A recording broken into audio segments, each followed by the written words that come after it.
राधे राधे, प्रणाम सभी को। वसुदेव सुतं देवं कंसचाणूरमर्दनं देवकी परमानंदं कृष्णं वंदे जगद्गुरुं। श्री कृष्णं वंदे जगद्गुरुं। कल के वीडियो में श्लोक संख्या 26 तक की चर्चा हो गई थी। अब आगे 27वें श्लोक से 24वें 25वें श्लोकों में जिस ध्यान योगी की उपरति का वर्णन किया गया है, आगे के 2 श्लोकों में उसकी अवस्था का वर्णन करते हुए उसके साधन का फल बताते हैं। प्रशांत मनसं येनं योगिनं सुखमुत्तमम् उपैति शांतरजसं ब्रह्मभूतम कल्मषम्। जिसके सब पाप नष्ट हो गए हैं, जिसका रजोगुण शांत हो गया है, जिसका मन सर्वथा शांत हो गया है, ऐसे इस ब्रह्म रूप बने हुए योगी को निश्चित ही उत्तम सात्विक सुख प्राप्त होता है। व्याख्या। प्रशांत मनसं येनं ब्रह्मभूतम कल्मषम्। जिसके संपूर्ण पाप नष्ट हो गए हैं, अर्थात तमोगुण और तमोगुण की अप्रकाश, प्रवृत्ति, प्रमाद और मोह, ये वृत्तियां नष्ट हो गई है, ऐसे योगी को यहाँ अकल्मष कहा गया है।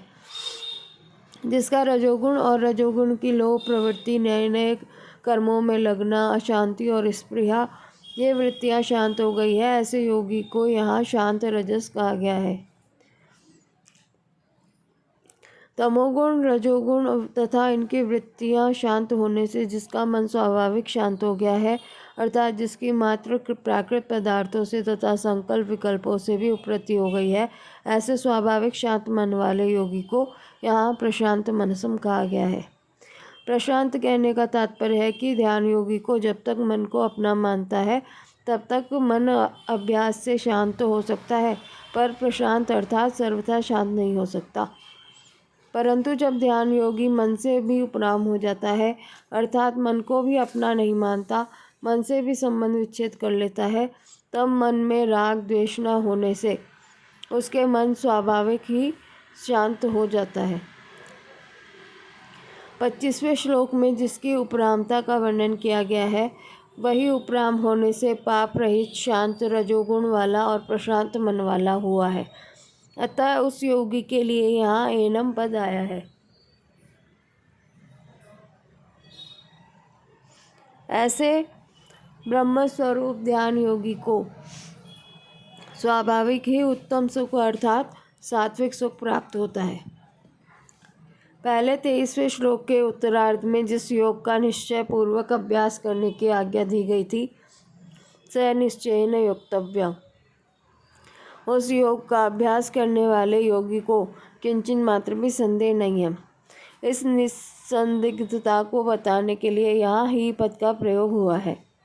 सुखमुपैति कहने का तात्पर्य है कि जो योगी सबसे उपराम हो गया है, सबको उत्तम सुख की खोज नहीं करनी पड़ती, उस सुख की प्राप्ति के लिए उद्योग, परिश्रम आदि नहीं करने पड़ते, प्रत्युत वह उत्तम सुख उसको स्वतः स्वाभाविक ही प्राप्त हो जाता है।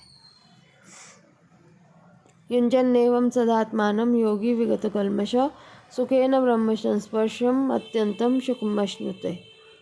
इस प्रकार अपने आप को सदा परमात्मा में लगाता हुआ पाप रहित योगी सुखपूर्वक ब्रह्म प्राप्ति रूप अत्यंत सुख का अनुभव कर लेता है। व्याख्या। युञ्जन एवं सदात्मानं योगी विगत कल्मष। अपनी स्थिति के लिए जो अभ्यास किया जाता है, वह अभ्यास यहाँ नहीं है। यहाँ तो अभ्यास ही अभ्यास है, अर्थात अपने स्वरूप में अपने आप को दृढ़ रखना ही अभ्यास है। इस अभ्यास में अभ्यास वृत्ति नहीं है। ऐसे अभ्यास से वह योगी अहमता ममता रहित हो जाता है। अहमता और ममता से रहित होना ही पापों से रहित होना है, क्योंकि संसार के साथ अहमता ममता पूर्वक संबंध रखना ही पाप है। 15वें श्लोक में युञ्जन एवं पद सगुण के ध्यान के लिए आया है और वहाँ युञ्जन एवं पद निर्गुण के ध्यान के लिए आया है।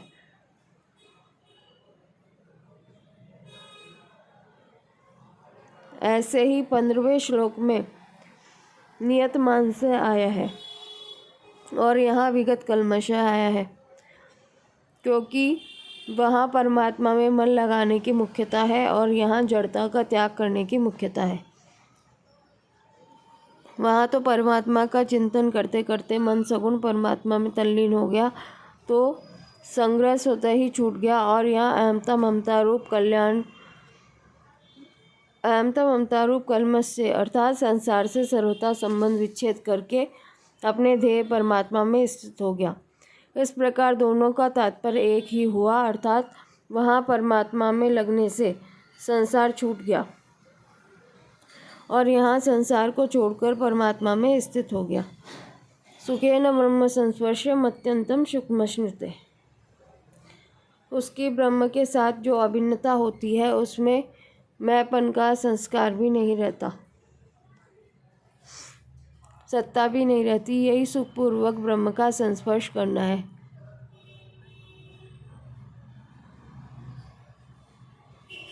जिस सुख में अनुभव करने वाला और अनुभव में आने वाला ये दोनों ही नहीं रहते, वह अत्यंत सुख है।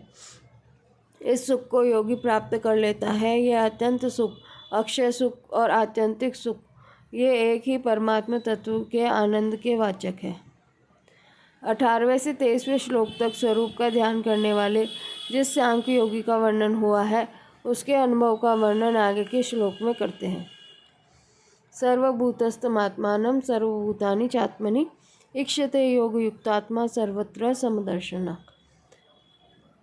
सब जगह अपने स्वरूप को देखने वाला और ध्यान योग से युक्त अंतःकरण वाला सांख्य योगी अपने स्वरूप को संपूर्ण प्राणियों में स्थित देखता है, संपूर्ण प्राणियों को अपने स्वरूप में देखता है। व्याख्या। इक्षते योग युक्तात्मा सर्वत्र समदर्शना। सब जगह एक सच्चिदानंद घन परमात्मा ही परिपूर्ण है।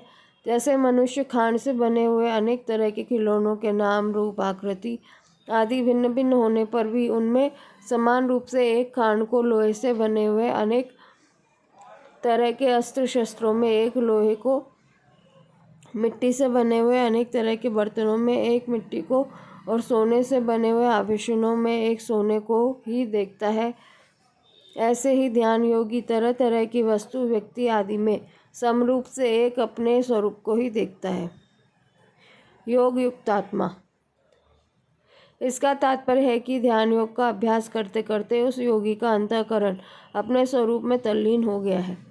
तल्लीन होने के बाद उसका अंतःकरण संबंध विच्छेद हो जाता है, जिसका संकेत सर्वभूतस्थमात्मानं सर्वभूतानि चात्मनि पदों से किया गया है।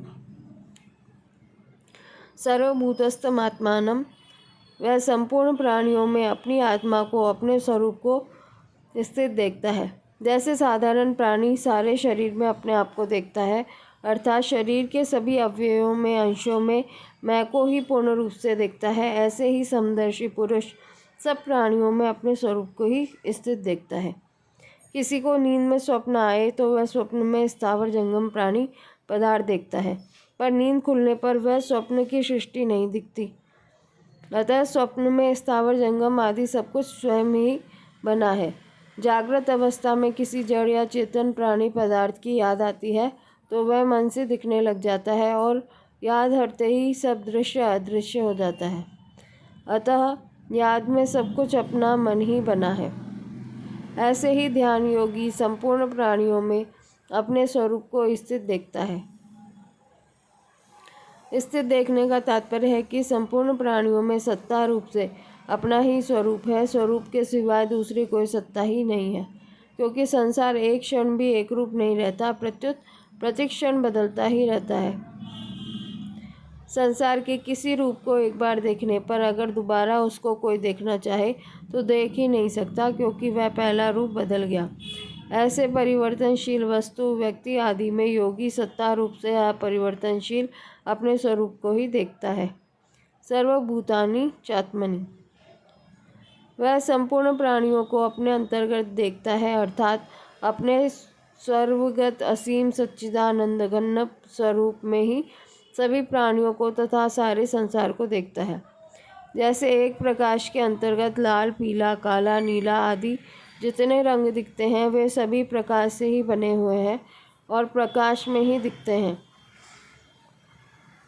और जैसे जितनी वस्तुएं दिखती हैं वे सभी सूर्य से ही उत्पन्न हुई हैं और सूर्य के प्रकाश में ही दिखती है, ऐसे ही वह योगी संपूर्ण प्राणियों को अपने स्वरूप से ही पैदा हुए, स्वरूप में लीन होते हुए और स्वरूप में ही स्थित देखता है। तात्पर्य है कि उसको जो कुछ दिखता है वह सब अपना स्वरूप ही दिखता है। इस श्लोक में प्राणियों में तो अपने को स्थित बताया है, पर अपने में प्राणियों को स्थित नहीं बताया। ऐसा कहने का तात्पर्य है कि प्राणियों में तो अपनी सत्ता है, पर अपने में प्राणियों की सत्ता नहीं है। कारण कि स्वरूप तो सदा एक रूप रहने वाला है, पर प्राणी उत्पन्न और नष्ट होने वाले हैं। इस श्लोक का तात्पर्य यह हुआ कि व्यवहार में तो प्राणियों के साथ अलग अलग बर्ताव होता है, परंतु अलग अलग बर्ताव होने पर भी उस समदर्शी योगी की स्थिति में कोई फर्क नहीं पड़ता। भगवान ने 14वें-15वें श्लोकों में सगुण साकार का ध्यान करने वाले जिस भक्ति योगी का वर्णन किया है था, उसके अनुभव की बात आगे के श्लोक में कहते हैं। यो मां पश्यति सर्वत्र सर्वं च मयि पश्यति तस्याहं न प्रणश्यामि स च मे न प्रणश्यति। जो भक्त सब में मुझे देखता है और मुझ में सबको देखता है, उसके लिए मैं अदृश्य नहीं होता और वह मेरे लिए अदृश्य नहीं होता। व्याख्या। यो मां पश्यति सर्वत्र, जो भक्त सब देश काल वस्तु व्यक्ति पशु पक्षी देवता यक्ष राक्षस पदार्थ परिस्थिति घटना आदि में मेरे को देखता है। जैसे ब्रह्मा जी जब बछड़ों और ग्वालों को चुरा कर ले गए, तब भगवान श्री कृष्ण स्वयं ही बछड़े और ग्वाल बाल बन गए। बछड़े और ग्वाल बाल ही नहीं, प्रत्युत उनके बैंस सींग बांसुरी वस्त्र आभूषण आदि भी भगवान स्वयं बन गए। यह लीला 1 वर्ष तक चलती रही, पर किसी को इसका पता नहीं चला। बछड़ों में से कई बछड़े तो केवल दूध ही पीने वाले थे, इसलिए वे घर पर ही रहते थे और बड़े बछड़ों को भगवान श्री कृष्ण अपने साथ वन में ले जाते थे। एक दिन दाऊ दादा ने देखा कि छोटे बछड़ों वाली गाय भी अपने पहले के बछड़ों को देखकर उनको दूध पिलाने के लिए हुंकार मारती हुई दौड़ पड़ी। बड़े गोपों ने उन गायों को बहुत रोका, पर वे रुकी नहीं। इससे गोपों को उन गायों पर बहुत गुस्सा आ गया। परंतु जब उन्होंने अपने अपने बालकों को देखा, तब उनका गुस्सा शांत हो गया और स्नेह उमड़ पड़ा। ये बालकों को हृदय से लगाने लगे, उनका माथा सूंघने लगे। इस लीला को देखकर दाऊ दादा ने सोचा कि यह क्या बात है। उन्होंने ध्यान लगाकर देखा तो उनको बछड़ों और ग्वाल वालों के रूप में भगवान श्री कृष्ण ही दिखाई दिए। ऐसे ही भगवान का सिद्ध भक्त सब जगह भगवान को ही देखता है, अर्थात उसकी दृष्टि में भगवत सत्ता के सिवाय दूसरी किंचन मात्र भी सत्ता नहीं रहती। सर्वं च मयि पश्यति, और जो भक्त देश काल वस्तु व्यक्ति घटना परिस्थिति आदि को मेरे ही अंतर्गत देखता है।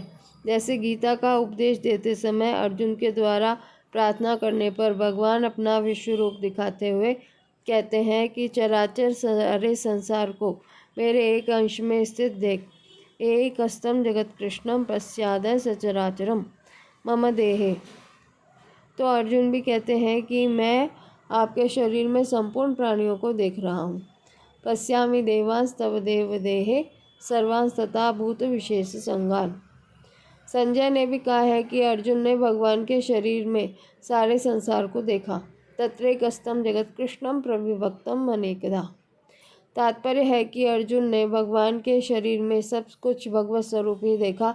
ऐसे ही भक्त देखने सुनने समझने में जो कुछ आता है उसको भगवान में ही देखता है और भगवत स्वरूप ही देखता है। तस्याहं न प्रणश्यामि। भक्त जब सब जगह मुझे ही देखता है तो मैं उससे कैसे छिपूं, कहाँ छिपूं और किसके पीछे छुपूं। इसलिए मैं उस भक्त के लिए अदृश्य नहीं रहता, अर्थात निरंतर उसके सामने ही रहता हूँ। सच में न प्रणश्यति। जब भक्त भगवान को सब जगह देखता है तो भगवान भी भक्त को सब जगह देखते हैं, क्योंकि भगवान का यह नियम है कि जो जिस प्रकार मेरी शरण लेते हैं मैं भी उसी प्रकार उनको आश्रय देता हूँ। ये यथा माम प्रपद्यन्ते तांस्तथैव भजाम्यहम्। तात्पर्य है कि भक्त भगवान के साथ घुल मिल जाते हैं, भगवान के साथ उनकी आत्मीयता एकता हो जाती है, अतः भगवान अपने स्वरूप में उनको सब जगह देखते हैं। इस दृष्टि से भक्त भी भगवान के लिए कभी अदृश्य नहीं होता। यहाँ शंका होती है कि भगवान के लिए तो कोई भी अदृश्य नहीं है। वेदाहम समतीतानि वर्तमानानि चार्जुना भविष्यानि च भूतानि। फिर यहाँ केवल भक्तों के लिए ही वह मेरे लिए अदृश्य नहीं होता, ऐसा क्यों कहा है? इसका समाधान है कि यद्यपि भगवान के लिए कोई भी अदृश्य नहीं है, तथापि जो भगवान को सब जगह देखता है, उसके भाव के कारण भगवान भी उसको सब जगह देखते हैं। परंतु जो भगवान से विमुख होकर संसार में आसक्त है, उसके लिए भगवान अदृश्य रहते हैं। नाहम प्रकाश सर्वस्य। अतः उसके भाव के कारण वह भी भगवान के लिए अदृश्य रहता है। जितने अंश में उसका भगवान के प्रति भाव नहीं है, उतने अंश में वह भगवान के लिए अदृश्य रहता है। ऐसी ही बात भगवान ने 9वें अध्याय में भी कही है कि मैं सब प्राणियों में समान हूँ, न तो कोई मेरा द्वेषी है और न ही कोई प्रिय, परंतु जो भक्ति पूर्वक मेरा भजन करते हैं वे मेरे में हैं और मैं उनमें हूँ। परिशिष्ट भाव। पूर्व श्लोक में आत्मज्ञान की बात कहकर अब भगवान परमात्म ज्ञान की बात कहते हैं। ज्ञान योग के किसी साधक में ज्ञान के संस्कार रहने से विवेक की मुख्यता रहती है और किसी साधक में भक्ति के संस्कार रहने से श्रद्धा विश्वास की मुख्यता रहती है। अतः ज्ञान के संस्कार वाला ध्यान योगी विवेक पूर्वक आत्मा का अनुभव करता है। सर्वभूतस्थम आत्मानं सर्वभूतानि चात्मनि। और भक्ति के संस्कार वाला ध्यान योगी श्रद्धा विश्वास पूर्वक परमात्मा का अनुभव करता है। यो मां पश्यति सर्वत्र सर्वं च मयि पश्यति। यो मां पश्यति सर्वत्र पदों का भाव है कि जो मेरे को दूसरे में भी देखता है और अपने में भी देखता है। सर्वं च मयि पश्यति पदों का भाव है कि जो दूसरों में को भी मेरे में देखता है और अपने को भी मेरे में देखता है। जैसे सब जगह बर्फ़ ही बर्फ़ पड़ी है तो बर्फ़ कैसे छिपेगी? बर्फ़ के पीछे बर्फ़ रखने पर भी बर्फ़ ही दिखेगी। ऐसे ही जब सब रूपों में एक भगवान ही है तो फिर वे कैसे छिपे, कहाँ छिपे और किसके पीछे छिपे? क्योंकि ईश्वर और जगत सगुण और निर्गुण, साकार और निराकार आदि कोई विभाग है ही नहीं। उस एक में ही अनेक विभाग हैं और अनेक विभागों में ही वह एक है। वह विवेक विचार का विषय नहीं है, प्रत्युत श्रद्धा विश्वास का विषय है। अतः सब कुछ परमात्मा ही है। इसको साधक श्रद्धा विश्वास पूर्वक मान ले, स्वीकार कर ले। दृढ़ता से मानने पर फिर वैसा ही अनुभव हो जाएगा। साधक पहले परमात्मा को दूर देखता है, फिर नज़दीक देखता है, फिर अपने में देखता है और फिर केवल परमात्मा को ही देखता है। कर्म योगी परमात्मा को नज़दीक से देखता है, ज्ञान योगी परमात्मा को अपने में देखता है और भक्ति योगी सब जगह परमात्मा को ही देखता है। इससे आगे के श्लोकों की चर्चा कल करेंगे। राधे राधे।